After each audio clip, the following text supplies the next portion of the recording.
The wedding reception glowed with soft amber light as Sarah stood near the champagne fountain watching her college roommate marry the love of her life. At 23 she had imagined her own father would be beside her at moments like these, but cancer had stolen him away 2 years earlier, leaving an emptiness that anniversaries and celebrations made sharper. She smoothed the pale blue bridesmaid dress and tried to focus on her friend's happiness. The band played something slow and romantic. Couples drifted toward the dance floor holding each other close.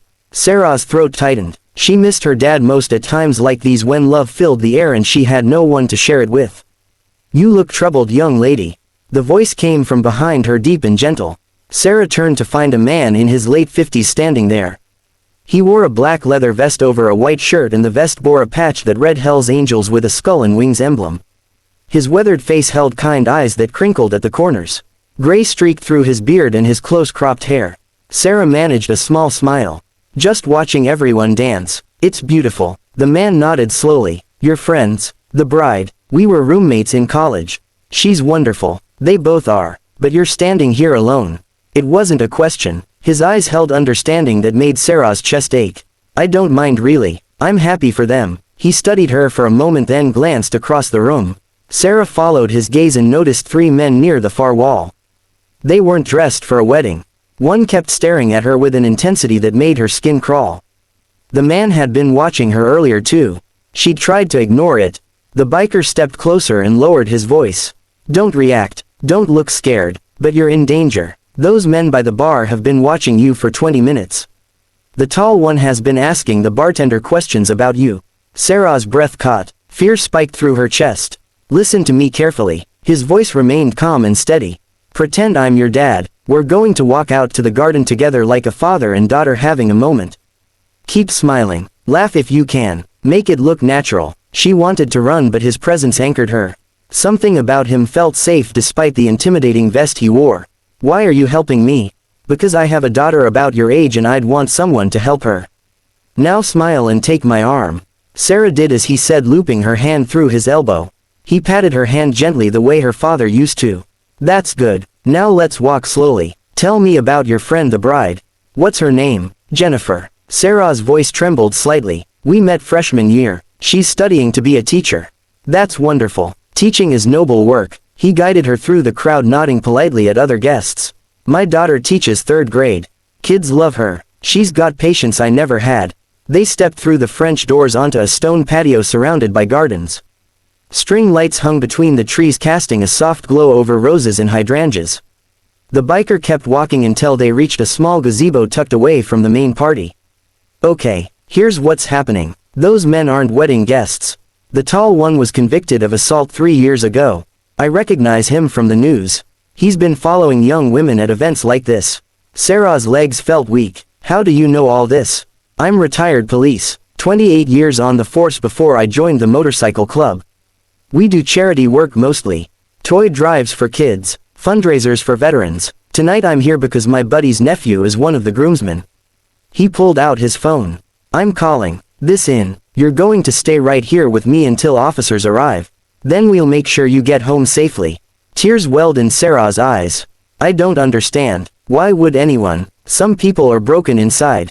It's not your fault. You did nothing wrong." His voice held the same firm gentleness her father had used when she'd scraped her knee at 8 years old or cried over her first heartbreak at 16. "You're safe now. I promise you that." He made the call, speaking in low tones to dispatch.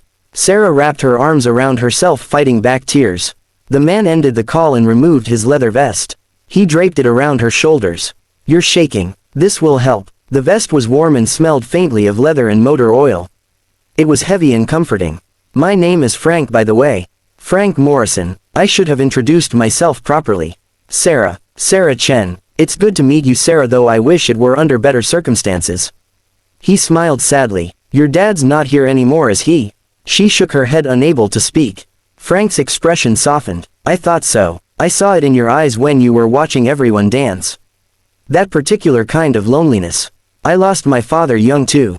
Heart attack when I was 17. There are moments when you feel his absence more than others. How do you cope with it? You carry him with you.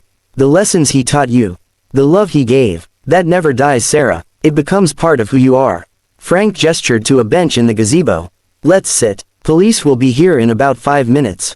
They're sending plainclothes officers so as not to disrupt the wedding.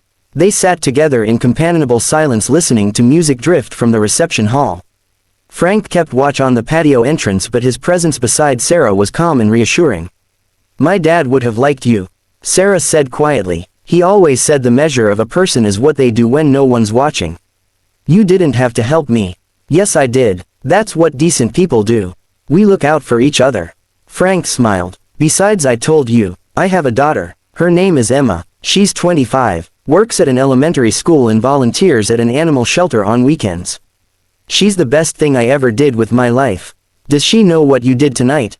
"I'll tell her. She'll probably cry and then lecture me about being careful." He chuckled. "She worries about her old man." 2 men in suits approached the gazebo. Frank stood and showed them his identification. They spoke briefly, then one officer approached Sarah. "Miss Chen, I'm Detective Rodriguez. We have the 3 individuals in custody. They're being questioned now." Mr. Morrison's identification was accurate. "We've been looking for the primary suspect in connection with several incidents. You're very lucky he was here tonight." Sarah looked at Frank. "Lucky doesn't seem like the right word." "Blessed maybe." The detective smiled. "We'll need you to come to the station tomorrow to give a statement, but for tonight we want to make sure you get home safely. Do you have someone who can drive you?" "I can call a friend."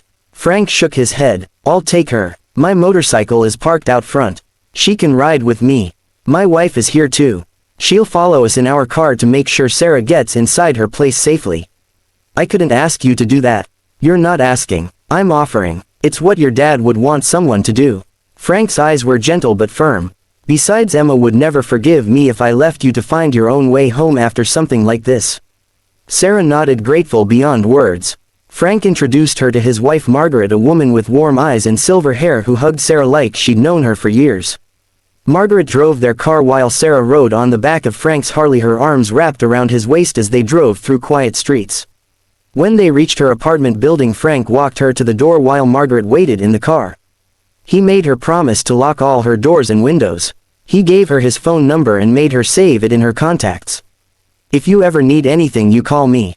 Understand? Day or night." Sarah hugged him tightly. "Thank you for everything, for being there when I needed someone." Frank hugged her back and she felt his throat work as he swallowed hard. "Your dad is proud of you, Sarah.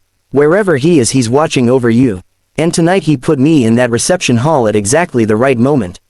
That's not coincidence. That's love reaching across whatever separates this world from the next." After they left, Sarah stood in her apartment holding Frank's business card. On the back he'd written Emma's phone number and a note in careful handwriting. "My daughter would love to meet you. Sometimes the family we need finds us in unexpected ways. Call her. She makes excellent coffee and gives the best advice. Just like her old man." Sarah smiled through her tears. Her father was gone, but his love remained. It lived in the kindness of strangers who became friends. In bikers with patches and badges who stood between young women and danger. In the knowledge that goodness still existed in the world. She looked at the photo of her father on the bookshelf. "Thanks, Dad. I know you sent him." 3 weeks later, Sarah sat in a coffee shop across from Emma Morrison. They talked for hours about loss and healing and the fathers who shaped them. Emma showed her pictures of Frank teaching kids to ride bikes at a youth center. Frank in his police uniform receiving a medal for bravery. Frank holding Emma as a newborn with tears streaming down his face. "He's the best man I know," Emma said softly, "and he hasn't stopped talking about you since that night. You've given him something precious. A chance to be a father to someone who needed one, even if just for a moment." Sarah wiped her eyes. "He gave me something too. Hope. And a reminder that my dad's love didn't die with him. It lives on in people like Frank. In moments of grace when we need them most." The 2 women became close friends. Sarah joined Frank and Margaret for Sunday dinners. She attended Emma's classroom events. She rode on the back of Frank's motorcycle to charity events where bikers with patches and hearts of gold raised money for children in need. On what would have been her father's 60th birthday, Sarah stood in a cemetery placing flowers on his grave. Frank stood beside her, his hand on her shoulder. "He would be so proud of you." Frank said quietly. "I'm proud of him too.